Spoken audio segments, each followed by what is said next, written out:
Everyone should be seeing the fundamental screen right now. Okay, great. Sorry if I'm looking to the side. I'm actually looking at my screen to the side. So thank you for joining us. We're part of the on-ramp program here at Seattle University. This is the AI Fundamentals Workshop, getting comfortable with AI, sort of. So thank you for joining us. Because we're in Seattle, the talk of the town, if you're not familiar, we just won the Super Bowl. So I have to do a shout out to our Hawks for becoming the Super Bowl champions for Super Bowl 60. It is our second Super Bowl that we've ever won, and it's like the town is going crazy. Fireworks were everywhere last night. And there's a parade this coming Wednesday in Seattle, and they're expecting the last time we won the Super Bowl in 2014, there was 700 and over 700,000 people showing up to celebrate the parade. This this time around, they're expecting over 750,000 to a million people just to show up for the parade. So it's a big deal. So just had to share that. All right. For today, a little bit, we did our introductions. Here's my email if you need to contact me or our team, our on-ramp team. You can just email either one of us. The ramp up at seattleu.edu one will reach our whole team. So if you want to, use that one, that would be better. If you need to contact me directly, feel free to use that. For today's agenda, there's a couple of things I wanted to go over. One, I'll talk a little bit about the Chase workshops that we have for financial literacy. Then we'll go into types of AI, what AI can do for you, privacy and security, what are prompts and personas in AI, and building a super prompt. And then we'll go into a live demo session for a short time and then move into Q&A. The course will go fairly quickly because we have a lot of materials to go over and I want to save some time for Q&As. So the Chase workshops, like I said, it is a financial literacy workshop that we put on for our on-ramp and ramp-up people here at Seattle University. There's no cost to these workshops. You're welcome to join. We'll share the information with you as well if you're interested. We have four coming up. They're all on Wednesdays from 5 to 6 p.m. via Zoom Pacific time. So February 11th, February 25th, February 13th, and March 25th. And those are the topics. If you are interested, feel free to email us or just email your person at the UBPI program, and then I'm happy to share the information. So the first session is actually this coming Wednesday on the 11th from 5 to 6. It's hosted by Chase, and it's 5 to 6 on Wednesday. You'll have to RSVP. The RSVP is down here on the bottom, and I believe we can drop it. You'll register. I'm going to drop it in the chat. I think I could drop it in the chat. Oh, I'll drop it in the chat for you right now. So feel free to register for the class. Every session will have a registration link.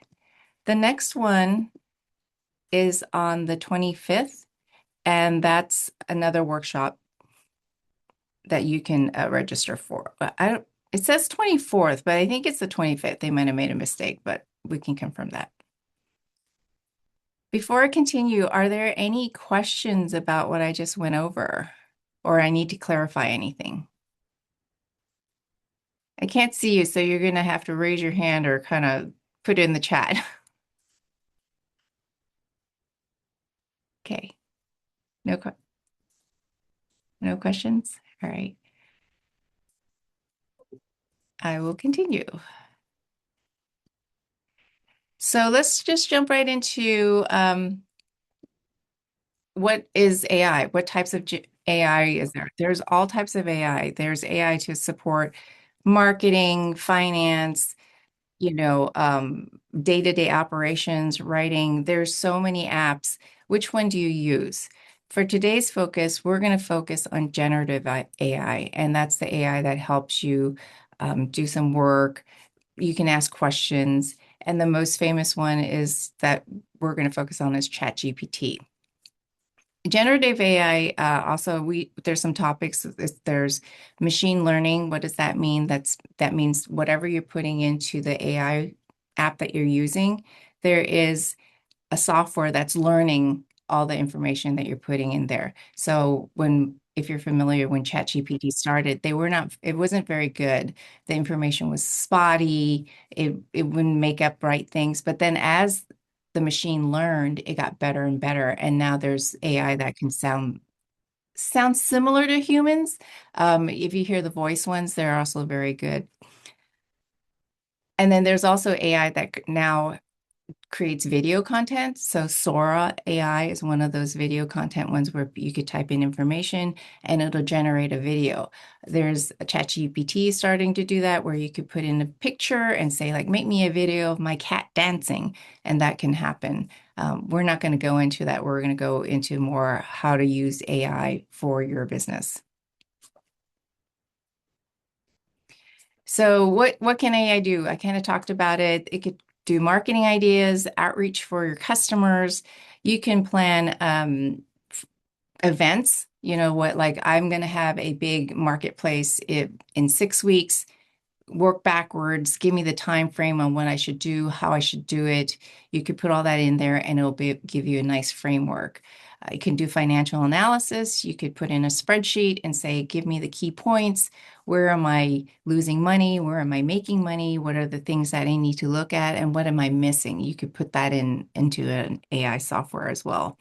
The other part that a lot of people use is writing content. So for delegates here, you might be writing a grant proposal and you're like, I'm not quite sure what to put in there. How do I write it? You can use AI to help you generate some some words to put in there, like, and ask them to correct grammar. So those are the basic things you could do. And most of all, we use AI because we want to save time for everyday tasks. Um, if you know that it's a redundant thing that you do, a repeatable process, you can create a template and then you can give it to your staff. So that's the cool thing about AI. It can save you time. So, like I said, there's so many options. What do you use? This is from Statista, a statistics um, platform. And as you can see, ChatGPT is the most downloaded software, generative AI app around. It has over 902.84 million downloads. So, a lot of people use it, and that's why we're going to use that today. There's Google Gemini, and there's CC, there's DeepSeek, there's Perplexity. Perplexity is interesting. You actually use Perplexity to ask which AI you should use. And then there's Grok, which is a from X. That's another one, but that doesn't have a lot of filters. As you can see, there's quite a bit. Today, we're going to focus on ChatGPT. Here's some more information about what AI specializes in. So the top downloads is ChatGPT. For everyday use, most people use ChatGPT. For business content, ChatGPT and Microsoft Copilot are a big thing that people use. Writing, Claude AI is fantastic. Claude AI is from Anthropic, and they have trained their large language models to kind of write more like a human versus a robot. So you'll see the difference when you start playing around with it. And marketing, the big one is Canva.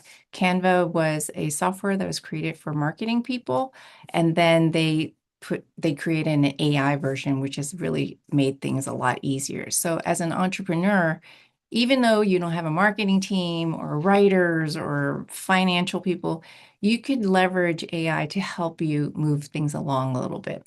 But it does not replace an expert. None of these tools should replace an expert. It's only for your purpose of guidelines and framework and to kind of help you. So don't blindly use AI and believe everything it says. And we'll go over why. So I'm going to stop for a second. Are there any questions or things you'd like me to go over?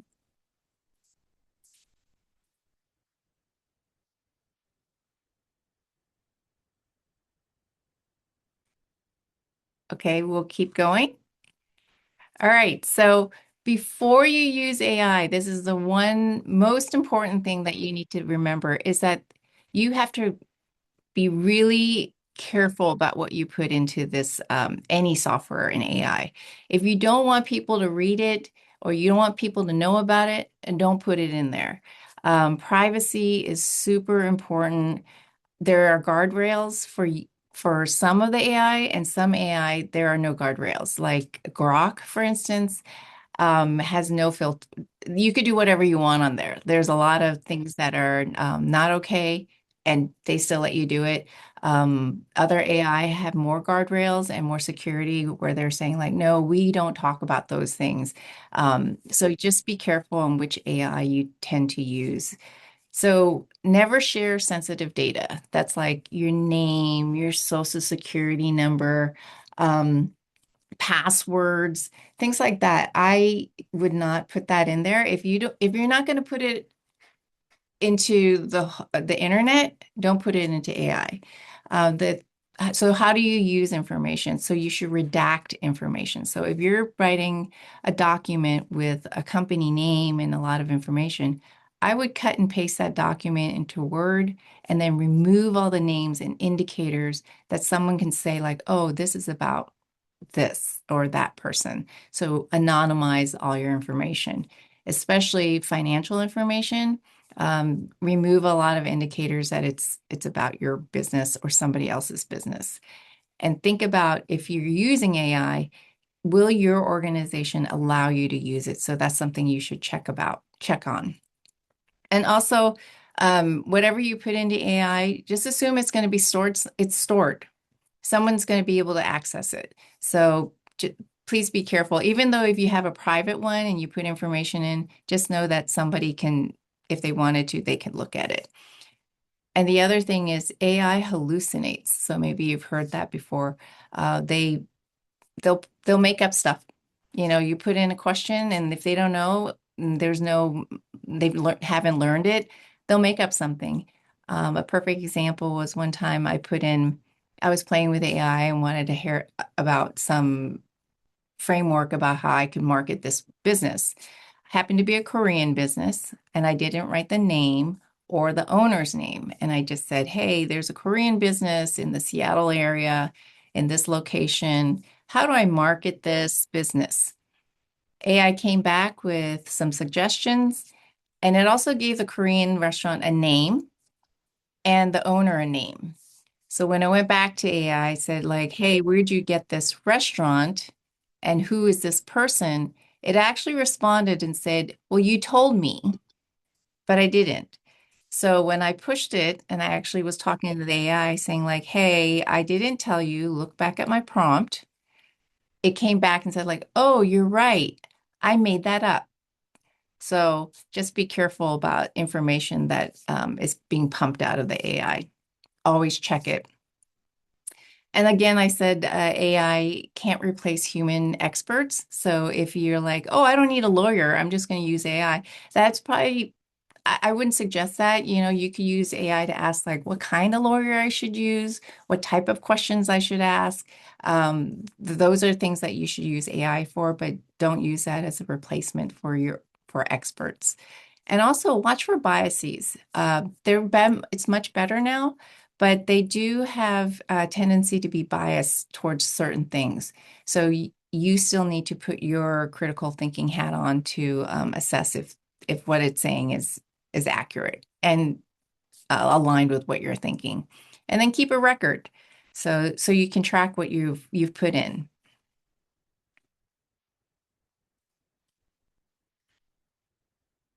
So let's talk about prompts now. We're going into prompts. Um, Prompts are something that you put into AI. It's basically a question, like what do you want it to do? And how do you want it to do it? And it's interesting because it's AI and it's a computer, it's going to give you what you put in. If you ask the prompt, tell me a story. It'll just make up something. But if you want a very specific story, you have to build a super prompt. You have to put a persona in, you have to put all the details. And notice down here that it says ChatGPT can make mistakes. That wasn't there when it first started, but it's there now. So just remember that they even know that they make mistakes. So just be careful. So what's a persona? A persona is basically tells the AI how to reply and how to respond. Um, it talks about it's about your tone, your style, and the level of detail that you wanted to talk about. So an example is like, please speak to a small business owner. That's telling it that you're writing something to talk to a small business owner.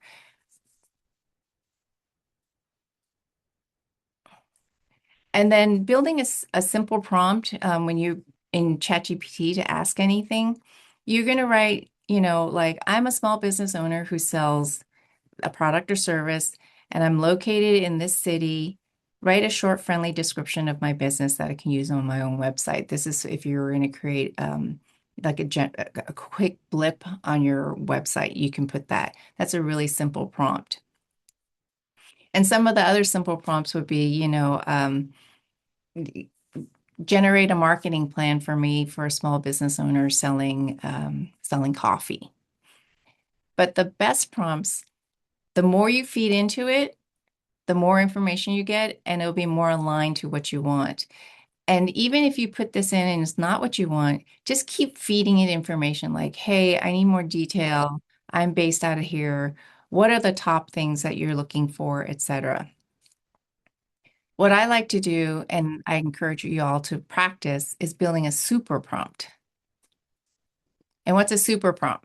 A super prompt, you are not only just asking those questions with details, you are telling them who you are, why you're asking it, who your customers are, what you want out of it, and a detail of what you're going to use this prompt for. So, for instance, a super prompt might be, I am a professor teaching small business owners how to use AI. Most of them are beginners or have no experience with AI. What kind of framework would help in a workshop for beginners learning AI? Put in information that would be useful in simple terms for them to understand, and also fill in the gaps for me. If I missed anything? That's a super prompt.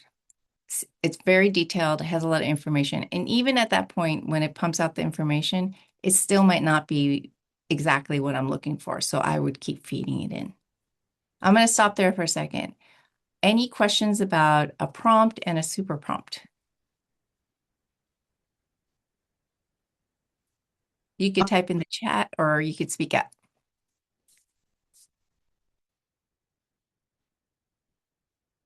I think I heard somebody earlier.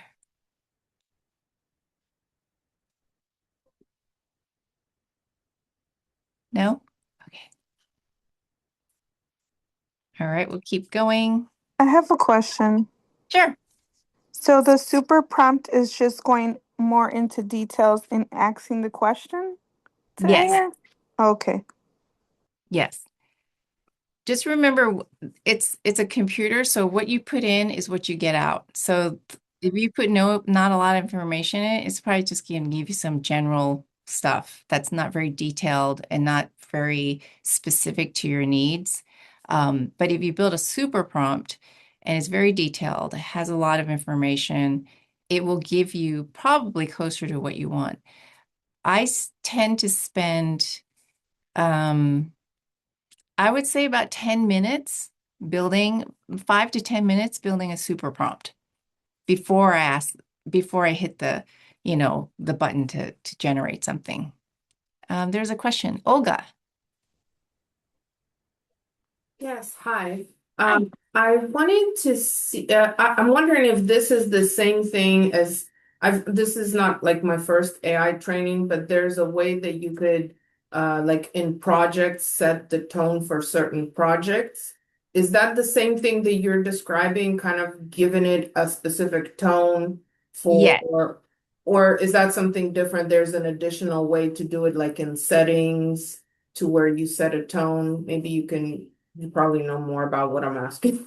No, I know what you're talking about. Yes. So I think you're asking me about building a persona in your AI. Okay.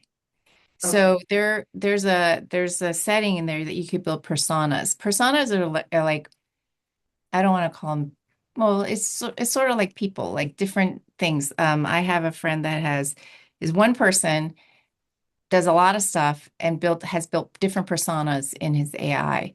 Like one is like, this is an administrator that does all this stuff. This is my financial person that does this stuff. And he's built it in so when he asks questions, he picks that persona and then asks questions under that. So the information is relative to finance or an admin. So the question that I have, when you build such a persona, are you asking that persona to give you an answer, or are you pretending to be that persona? You are that persona, and you're Okay, asking AI to answer your question. got it. Thank you. Mhm.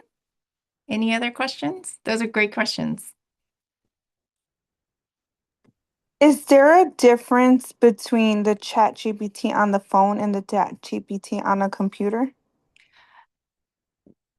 Fun. So I have both as well. So if you use it on the computer, the functionalities should be all the same. The only thing on the phone is limited. Like it's harder to see what you can do. Typically, most software on the mobile app will have maybe a little less functionality. Actually, I take that back. Maybe little less functionality, but answering questions, it should do the same thing. Did that help you? It did. Thank Okay. you. Yeah. And if you're using ChatGPT, just that's a great question, and it brings it into the next thing. If it also has a mobile app that you can use, and then you can use the voice app in the mobile app. If you are speaking a different language, you can ask it in the language, your native language. I've tried it in Chinese, I've tried it in Spanish, English, of course, and it will respond back into those languages if you do just the talking into portion. It's kind of fun. We were just asking it silly questions at that point. Okay. So I'm going to take a quick pause for everyone to get onto their computer if they want or their phone to go to chatgpt.com and then we're going to do a live session on testing it. I'm going to say your name and hopefully I say it right. Aurelia? Oh, thank you. If you would like to read the chat because somebody is deaf, so can see it. If you would like to read the question that somebody has a question in the chat, but somebody is deaf, so can see it. If you Okay. would like to see that, thank you. Okay. So one question was, you want to see our email, um, and I'll show you the slide with our contact at the end again, so you'll be able to see that. And then, what are some of the tones you can use and how are they useful? So I think we talked about it a little bit. The different tones are the different personas. Sometimes I'll have it generate an email and say, I am uh, I'm a small business owner. I need to write an email to my customers, make it warm and friendly, like I know them, to ask about how their products are going. So you could put that in there and it'll generate information. You could also ask it to the tone be very professional. You can even ask it to be funny and throw in jokes, and it will do that. So it's how you want your communications to come out. So that's the tone. So warm, it could be friendly, it can be professional, it could be very I like to put clear and concise to keep the wording down. A lot of times I put in remove redundancies in the information, and those are the things that you can do. Oh, one of the question is, what is the best AI site for potential small businesses? And does it, oh, my screen just blinked out. Give me a second. Um, maybe we can try different ones and see what different. I have a Gemini Pro, but I haven't tried that yet. Okay. This is so for CL, I'm not quite sure who it is. There's all types of AI we can use, and I'll save your question for a little later just because it's quite detailed. And is it worth to subscribe to an AI site? I would say don't subscribe right away. Like test them out. There's a bunch of free stuff. Try the free first. Like why spend money when you don't even know if you like it? So use the free, see if you like it, and then you can go deeper and use it. I have a paid subscription to ChatGPT only because the free subscription has limited use and I didn't want information out there. So you buy it. Maybe your organization has an AI that's for the organization, and because the information is proprietary, so it's not like out in the open.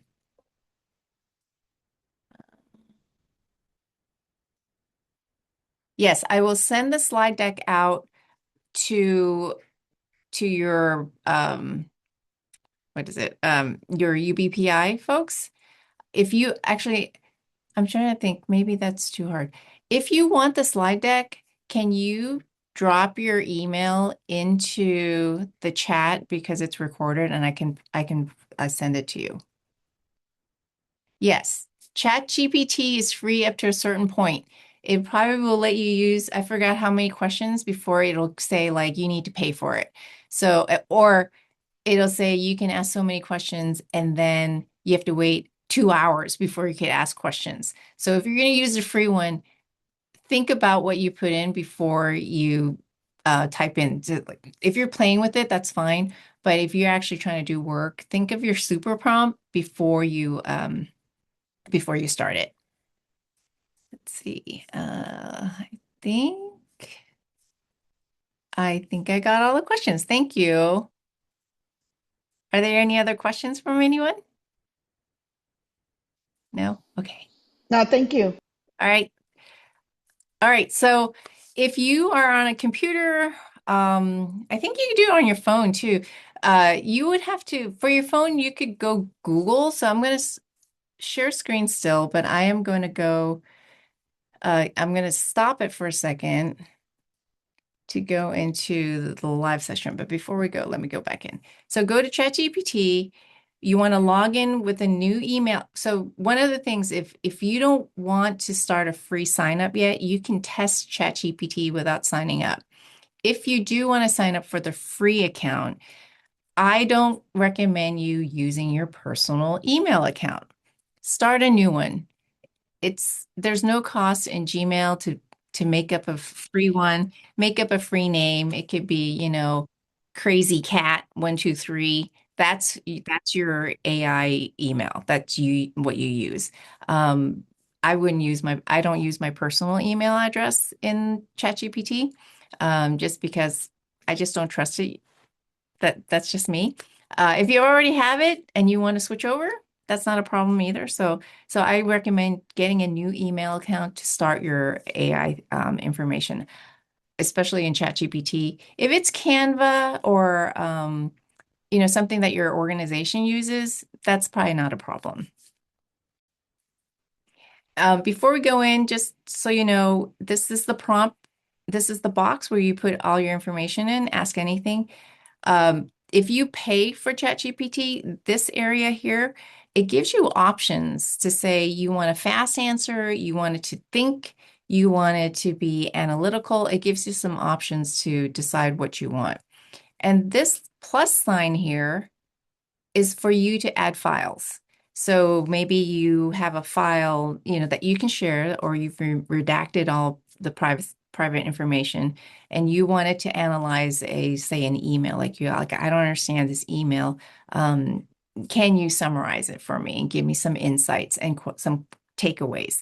You can click on the plus and then add that file to it, and then you can hit send, and it'll do the work for you. Hello. I'm sorry. Your Hi. screen is no longer sharing. Oh, it's not. No, ma'am. Okay,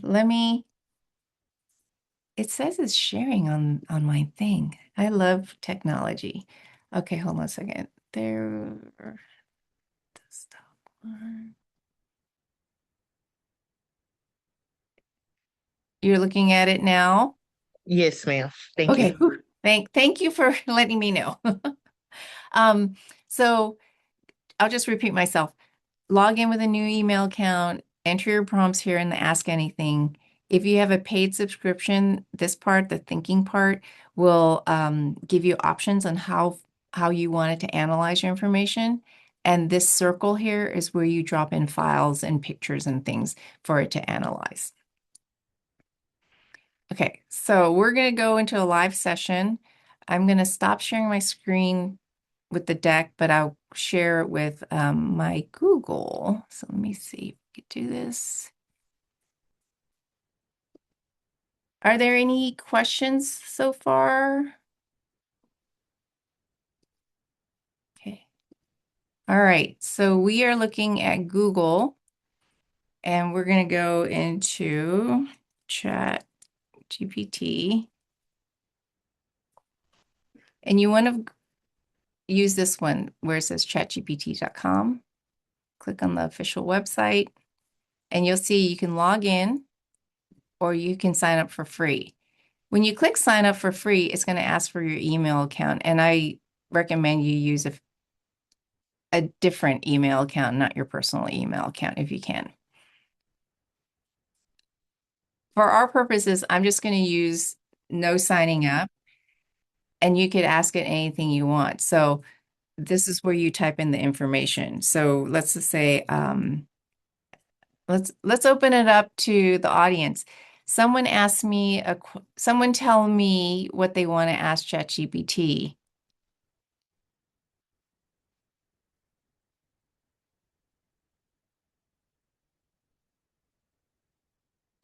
Come on, entrepreneurs. I know you got some questions.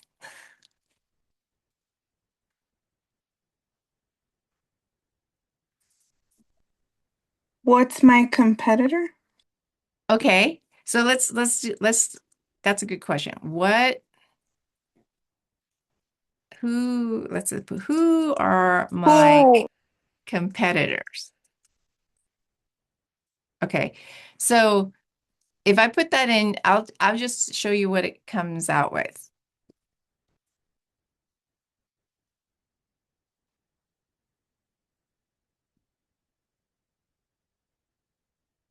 I'll give you a minute to read it.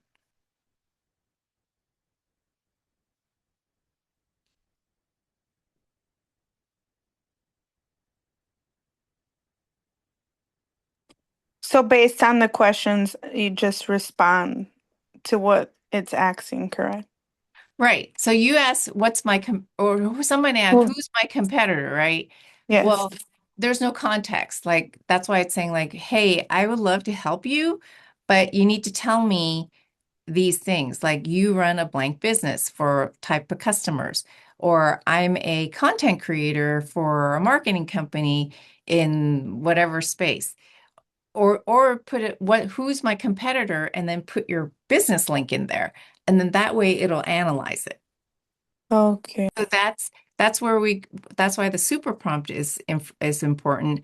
Prompts are great. So it will give you exactly what you put in. Who are my competitors? It doesn't know. So it's kind of like I can't really answer it. So let's build on that. Um, uh, I'm going to say I am a small business owner. Okay, running what kind of shop? Nail Anywhere. salon. A nail salon. Let me move it up. I think it's a little low. Oh, it won't let me move up. Nail salon. What else should I put in there? How about Okay. location? Milwaukee, Wisconsin. Milwaukee. Okay, That's okay. I'm gonna spell it wrong. Milwaukee. Uh-huh. Milwaukee. Okay. The cool thing about this is spelled wrong, I think, is that ChatGPT can figure it out. So if you like are not typing perfect, don't sweat it. If you miss a word or something, it can figure it out. So you're a small business owner running a nail salon in Milwaukee. How can we make it into a super prompt? What other stuff should we talk about? You can talk about the type of nails you want to do. So you can say dip powder that you do, just a specific type of nail, and then the age range of the customers that you want to service. Mm-hmm. That's awesome. Let's just say we're going for what age range? Well, let's go 18 to 35. 30. Okay. Um, and then so let's leave it at that. Now I say like, oops, who are my competitors? Okay.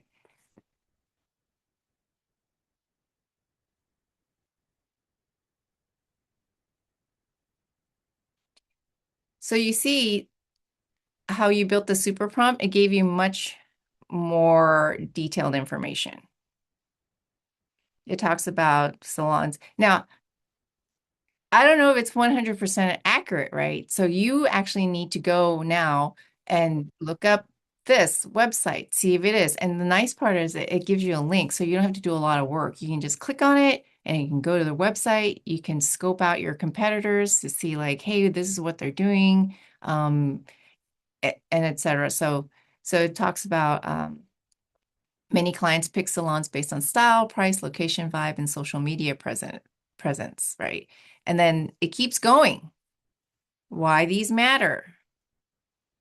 And then here, these are links, like that's where they get the information. One of the other things I like to put in when I'm asking information is like, give me the links to the information because I don't know if it's making up stuff or not. So you'd want that. And then this is from Reddit, things like that. And then it gives you a map. So that's how you build your super prompt. How about another question?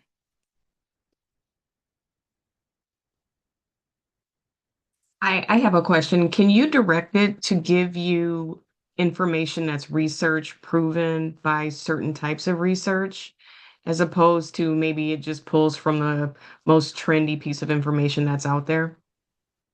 So you wanted to pull information from a specific area, Right. right? So if we're using nail salons, for example, is there a way to say, talk to me about health issues related to nails, like if there's a sanitation issue, and where is this research coming from specifically? This is just off the top of my head, but Mhm. maybe, some articles in a magazine, for example, might not be from a reputable source.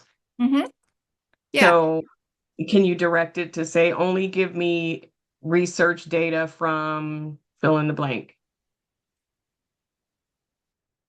Okay. Yep. I'm typing that in.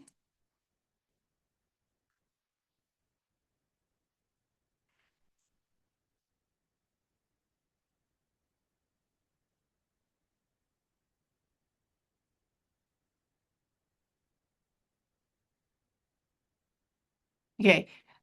As you notice, I didn't do any grammatical things. I just kind of threw stuff together. ChatGPT can still understand it. So I put in that prompt and it gave me information from OSHA, which is pretty valid. It talks about that, CDC, EPA, nail salon chemical and ergonomic hazards, National Institute of Occupational Safety and Health, and then it also asks, it follows up, so it gives you some key takeaways, and here's the links. You can validate if that's the information you want. And then it asks, if you'd like, I can also summarize actionable steps that you can implement in your salon based on this health data. So see it as a strategic, more like a admin that can help you, like you don't have time to do all this research. So let ChatGPT do it for you. Did that help? Yes, thank you. Sure. Yes, thank you. Yes. Okay. Let's see. It's 12:45. I know we've got 15 more minutes. I'll I'll leave it up to the crowd to decide. Do you want me to do another example or do you want to open it up just to all Q&A? Okay, Questions. you can do the one of what is the AI website builder for a designing and marketing agency? Okay, so one more question. Yeah, so for marketing, okay, let's do one more. It'll only take a short time. So let's build a super prompt because to make sure time is efficient. Like if we just say like we want a marketing agency for AI, but very general, it's just going to give me it's going to give me slop. That's what I call it, like AI slop. Let's be more detailed. So you want to build a website. Let's just say I am a small business owner of a nail salon. And No, AI website building agency. okay, of an AI website building agency. And I would like, what did you want to see? I want to say that where I can make website for the clients. Which one is the best AI tool? Okay, to know.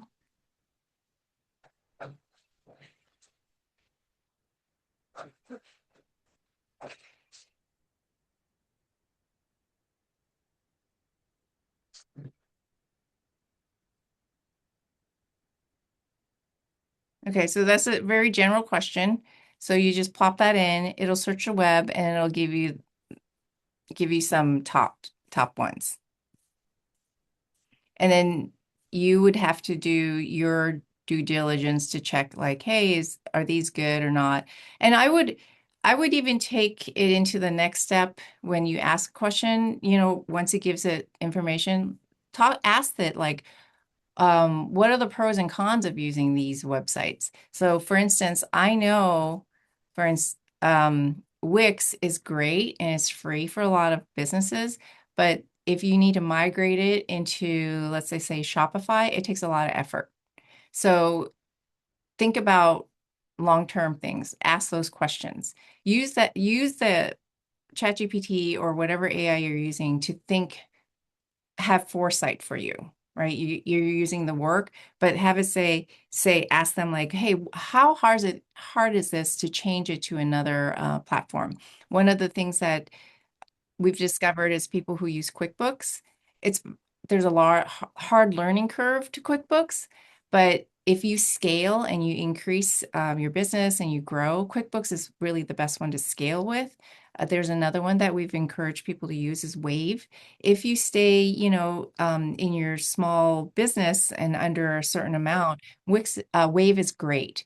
But if you start growing into like a $10 million business, Wave is not the app for you. So you have to also decide which software is good for you. Okay, I'm going to stop sharing for a minute. Let's see. I'm going to look through the chat really quick.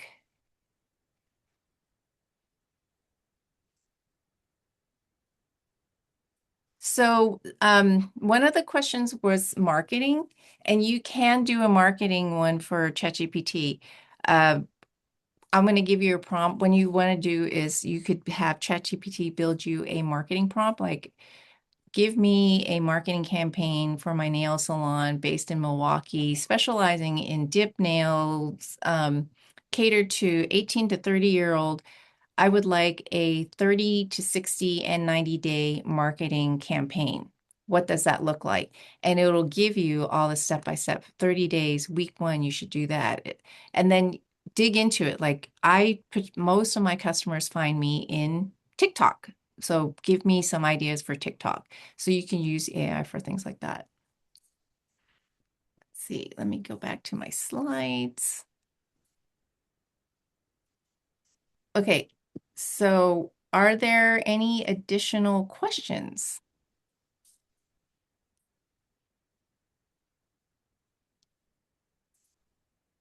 If you're typing in the chat, I can't see. Okay, let's see.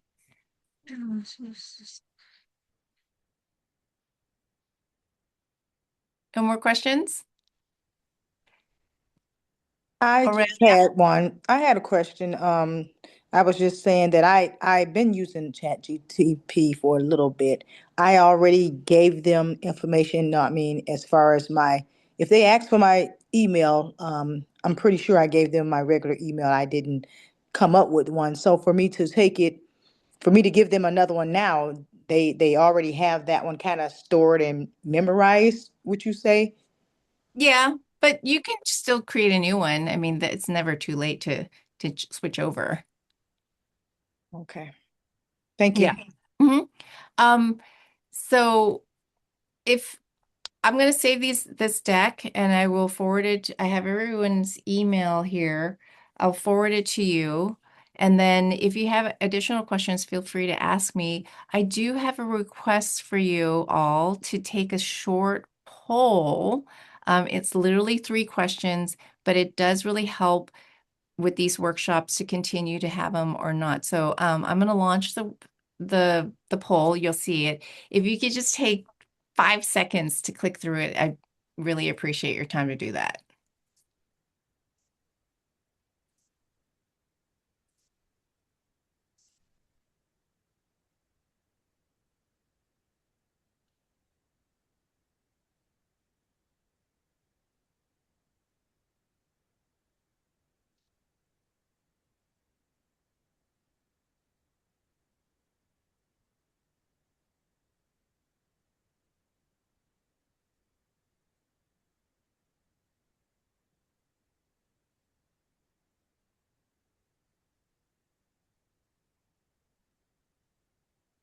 I did Thanks. already. Yes, I have a last question, but I don't know you have time. What question?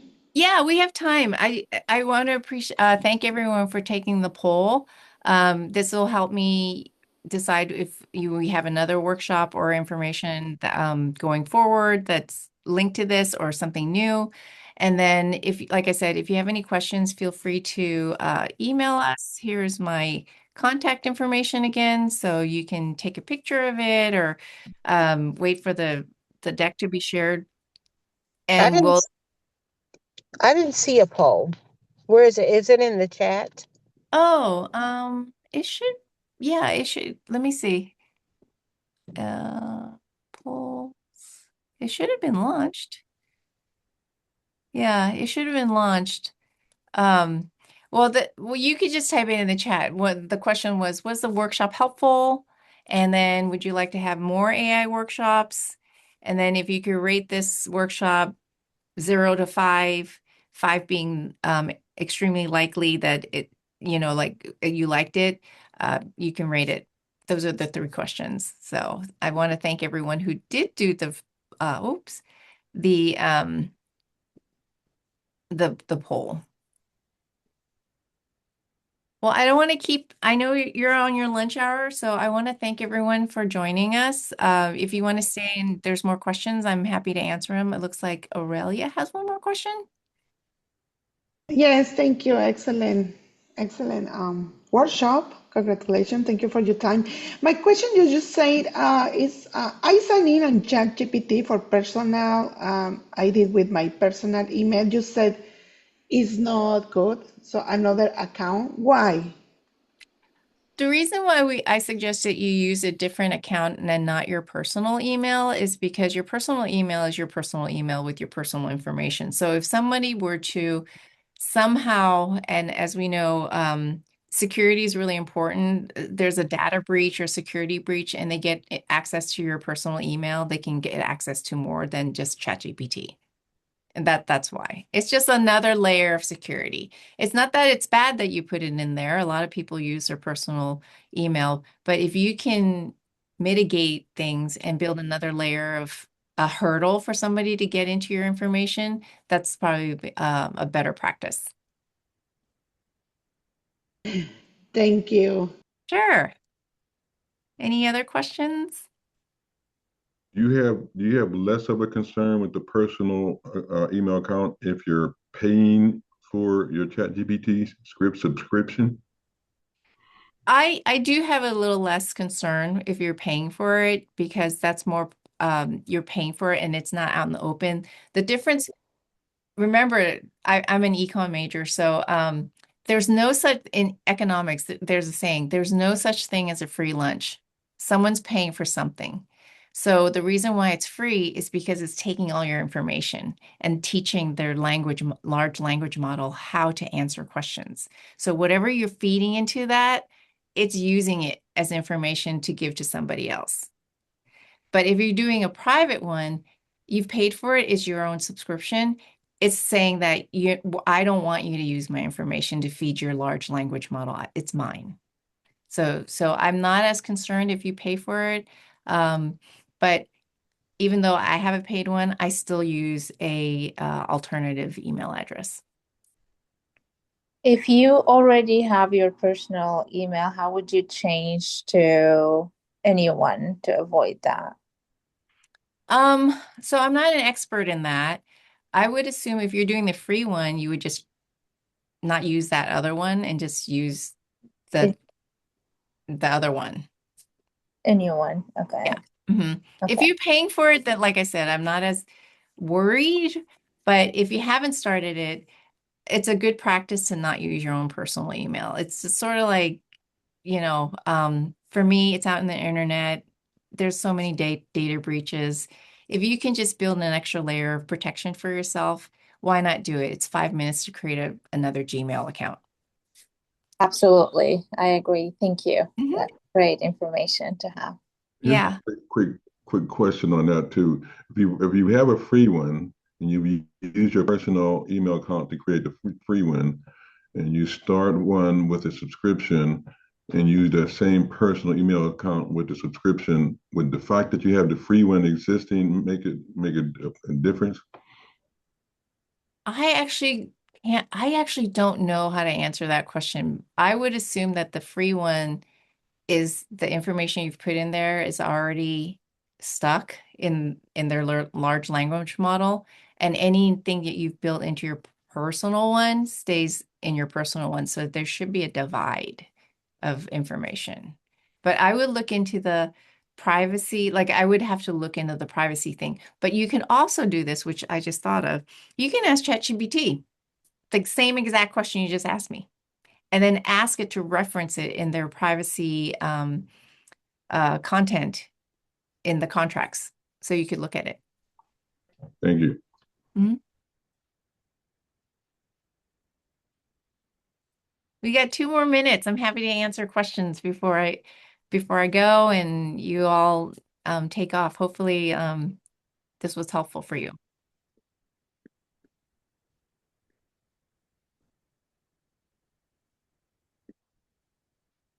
For me, no more questions. Thank you so much for your All right. time. Excellent workshop. Thank you. Thanks everyone for joining. Have a good rest of your day or evening or start of your night. Thank you. Bye. Have a great day. Bye-bye. Bye. Thank you, Janie. Yeah.